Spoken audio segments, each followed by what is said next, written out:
బానే ఉంది కానీ ఫ్రీ బస్ పెట్టే బదులు అదే ఏమంటారు పేద పిల్లలకి ఫ్రీ ఎడ్యుకేషన్ ఏదైనా పెడితే బాగుంటది. ఆ బస్సుల వల్ల కొట్టుకునుడు ఇవన్నీ జరుగుతున్నాయి.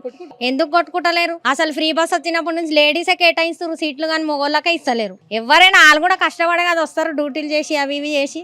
మీరేమంటున్నారు? మొగోళ్ళు అయ్యే పాపం. మరి పాపం కాదా? వాళ్ళు కష్టపడితేనే కదా మనం తింటున్నాం. ఇప్పుడు జాబ్ కి ఓన్లీ లేడీస్ ఉంటారు, వాళ్ళు కూడా ఫ్రీ బస్ వచ్చినప్పటి నుంచి రోడ్ల మీద తిరగనిక పోతున్నారు. పేద వాళ్ళకి ఏదైనా చేస్తే బాగుంటది మంచిగా. నాకైతే ఏముంది, ఇక ఇప్పుడు గవర్నమెంట్ స్కూల్స్ ఉన్నాయి, అది కొంచెం డెవలప్మెంట్ చేసి మంచిగా పిల్లలకి ఎడ్యుకేషన్ లా కానీ ప్రైవేట్ స్కూళ్ళలో ఫీజులు చాలా ఉన్నాయి. స్కూల్ ఇప్పుడు బాగాలేమంటారా? బాగున్నాయి, బాగాలేమని కాదు, ఇంకా కొంచెం మంచిగా చేస్తే చాలా మంది ఇప్పుడు ఫీజులు కట్టని వాళ్ళు కూడా తీసి అందులో వేసుకుంటారు కదా. ప్రైవేట్ లో లక్షలు లక్షలు అంటే ఎక్కడి నుంచి కడతాం మేడం పైసలు?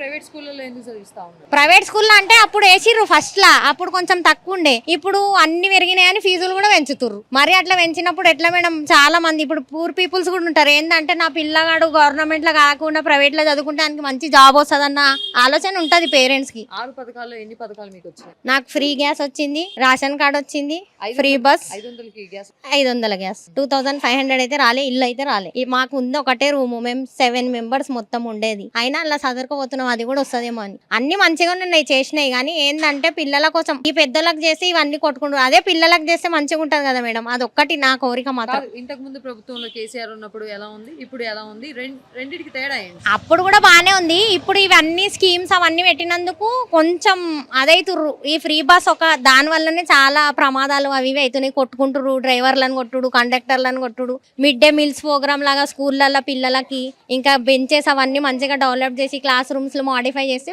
చాలా బాగుంటుందని నా కోరిక.